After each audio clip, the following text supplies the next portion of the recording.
Hello everybody, welcome back to my channel, The Lens of Truth with me, Ivan Florentino. And for today's video, I've been wanting to do this for a long time, just wanted to have fun. Right before The Legend of Zelda Tears of the Kingdom is out, I wanted to kind of just rate all of the games that I've played in the main Zelda series. No spin-offs, just the main games for all of the systems, all the Nintendo systems. So this is The Legend of Zelda tier list maker, so yeah.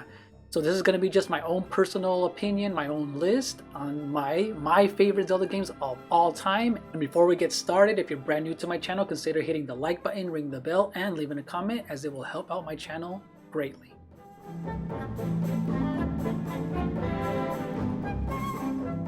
Alright, this is going to be fun. This is going to be fun. So, let's get a few of these games out of the way that I've actually...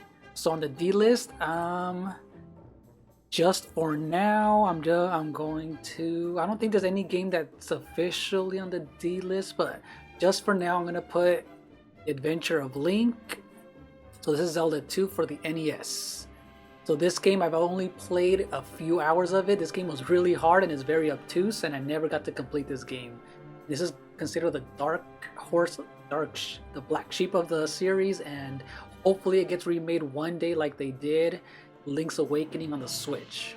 Yeah, this game, it's not a terrible game, but I've never completed it. So I'll just put it at maybe, yeah, for now on the D list. I don't consider Hyrule Warriors a Zelda game in the main timeline, so we're going to go ahead and skip that. I won't even be adding this on the list. That's not a real Zelda game on the main timeline. So for the next one, let's see. So this one I'll just put on the C list. The Legend of Zelda TRIFORCE HEREOS. This was not a terrible game, but the online wasn't too great. Finding players was really tough, but the single player was actually okay, and it had some really great bosses. Not a terrible game. Some of the bosses were really, really memorable.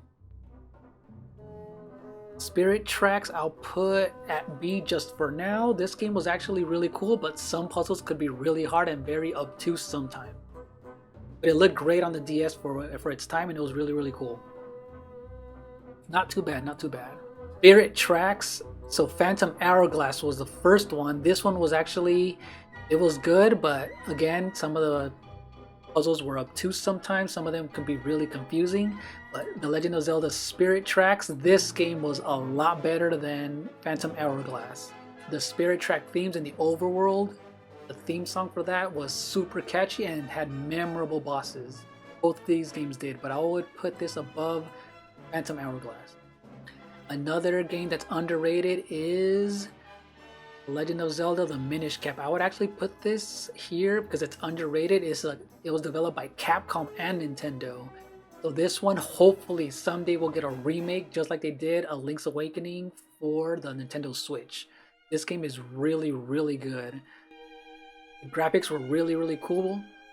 Link is shrunk down to small size, and the whole world is a lot bigger than him. Everything just looks massive and really cool. And great, great boss battles as well. The Legend of Zelda Four Swords Adventure, I'll put this at a C, as well as this one right here for the Game Boy Advance. They're not terrible games, but both of them are really fun co-op games. Those are really fun co-op games. But it just didn't feel like a Zelda game because it was very multiplayer. It was just really fun to have your friends over if you're able to have them connect with the Game Boy Advance and the Game Boy Advance link cable.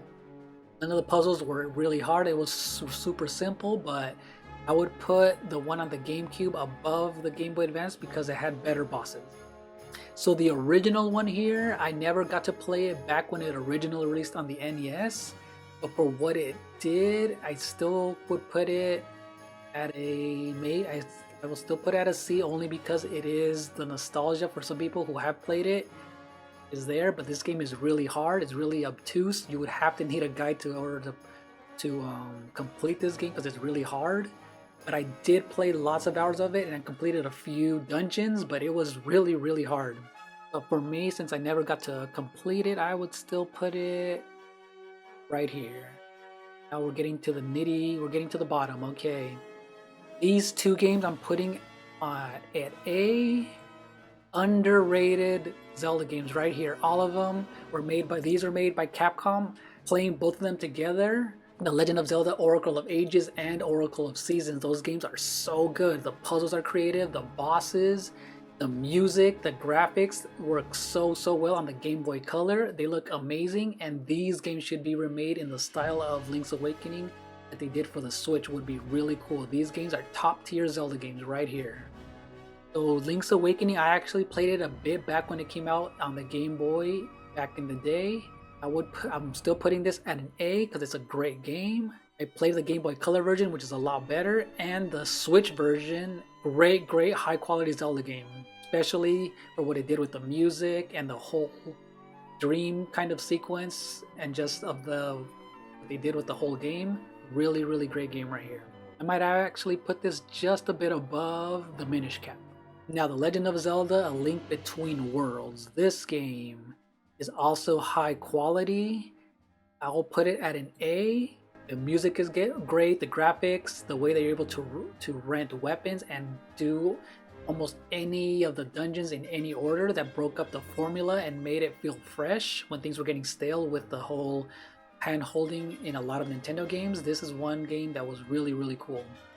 Must play game right here for the 3DS. Now we're getting to S tier. This is going to be really tough. Okay, so I would still put The Legend of Zelda.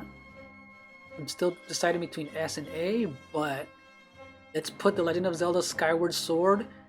Not for its... The gameplay was good. I never had a problem with motion controls, but this is the best story The Legend of Zelda has ever had. The way that the characterization between Link and Zelda is probably the best that they've ever had together. The relationship in this game it just works so well. This is one of my favorite Link and Zelda moments ever. The story cannot be beat. It was told so well. And all the secondary characters also worked very well. You might switch some things around here and there, but we'll see. We'll get to that. Okay, now as far as The Legend of Zelda Twilight Princess, I'll put this at an S. It's a really long game. It has the most dungeons out of any Zelda game.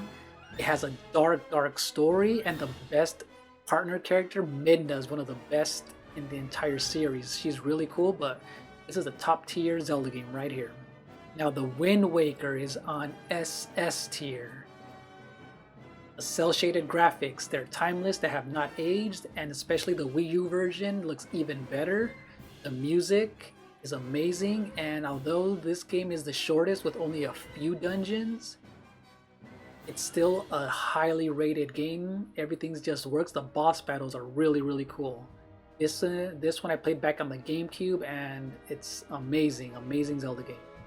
Majora's Mask, I would still put at an A, only because the 3-day time trial can be divisive for some people. It can't.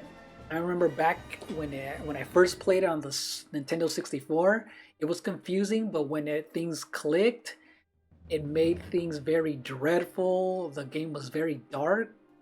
The game was about life and death, and how the side characters how they reacted to the moon falling and just destroying and killing them was really cool. It was really just dark. The bosses were cool. Actually the lowest amount of dungeons in any Zelda game, but the music was amazing. The characters, it was just one of those games that you had to play. But I would still put this at an A, but I would put as a S. For nostalgia reasons, I played this game like crazy. The Legend of Zelda, the Ocarina of Time. Love this game. I've beaten this game around 4 or 5 times. This game really brought Zelda to the 3D forefront on the Nintendo 64 back in the day. Must play game if you haven't done so. Hopefully there's a remake in the future, because this game really needs it, but still a great game to go back to. The music, the bosses, the dungeons, the puzzles, everything. Okay, this is going to be a tough one, but The Legend of Zelda Breath of the Wild is still an S tier game. It's an S tier Zelda game, however, it is missing elements that made Zelda Zelda. For example, some of the music, a lot of the music was missing that made Zelda games just great, even though the music in there very subtle and it worked with the whole being in nature and outside. It worked. It was really cool. The lack of dungeons and the lack of variety in the aesthetic when it comes to dungeons and boss battles really hurt the game, but overall it refreshed and revitalized the formula and the series. So this is still a great Zelda game, but I would still have other games in front of it as the best Zelda game in my opinion. But this is highly rated. It's still a fun Zelda game. Now I think for my top Zelda game ever made that is just perfect when it comes to music, the graphics, the boss battles, the dungeon design, nostalgia, just this game hits on every level, is The Legend of Zelda: A Link to the Past. Is an SSS tier game. If you guys haven't played it on the Super Nintendo app, play it on your Switch. This game is amazing. While you wait for the Tears of the Kingdom, play this game. You'll not be disappointed. Oh man, I think I have these games in the order that I want them to, so yeah. You know what, I'll put this one above just for nostalgia reasons and just for what it did, and it still plays well today. This is my official tier list of the Legend of Zelda games from, I guess, worst to best. So leave your comments in the section down below. What's your list of your favorite Zelda games ever? It's gonna be really fun to see what your lists are. So yeah, see you guys next time, and thank you for watching. Bye bye.